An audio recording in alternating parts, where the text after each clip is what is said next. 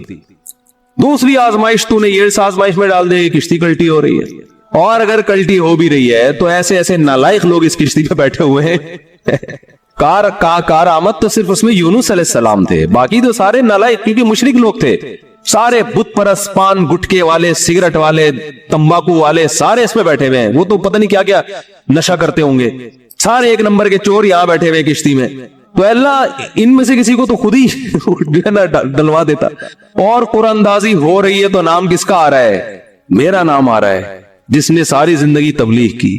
تو اور پھر کمال یہ کہ بڑی آزمائش کیا کہ چلو کشتی میں اگر چھلانگ لگا کے نیچے گرنا ہی تھا، ان لوگوں نے ڈال دیا بھائی آپ کا نام آیا آپ کو اترنا پڑے گا۔ تو تیرنے کا آپشن ہوتا ہے، کہیں تیرتے رہیں گے، کوئی ٹیلا آ گیا وہاں بیٹھ گئے، یا کسی نے دیکھ لیا کوئی رسی پھینک دی، جیسے یا کہیں کنارے پہ اتر گئے، جیسے ہی چھلانگ لگائی ہے ایک اور بڑی آفت، سمندر کی مچھلی نے آپ کو نگل لیا۔ کتنا خوف، ایک حرف زبان سے ناشکری کا نہیں نکل رہا پیغمبر کہ اللہ مروا دیا تو نے۔ تو یہ کیا خوف ہوتا ہے؟ سمندر کا اپنا ایک خوف ہے بھائی، کبھی یہاں نہیں سمجھ میں آئے گا، جاؤ سمندر میں جا کے پتہ چلے گا۔ اور قرآن سے پتہ چلتا ہے رات کا وقت تھا، اندھیرا تھا، اندھیرے میں بہت، کیونکہ فنادا فی الظلمات، فی الظلمہ نہیں ہے کہ اندھیرے میں پکارا، اندھیروں میں پکارا۔ پتہ چلا کہ بہت سارے اندھیرے تھے، یعنی ایک مچھلی کے پیٹ کا اندھیرا، ایک سمندر کی تہہ کا اندھیرا، اور ایک رات کا اندھیرا۔ کس قدر خوف! بتاؤ آج کسی کو ایسی ٹینشن ملتی ہے؟ آج یہی ٹینشن ہے، ابا نے اس دن چپیٹ لگا دیا تھا کھینچ کے، اور بھائی تمیز سے بات نہیں کر رہا، بیگم کنٹرول میں نہیں ہے، اور مفتی صاحب کا بیان سن کے اللہ کی خاطر شادی کی تھی، پھنس گئے۔ ایک آدمی میرے پاس آیا،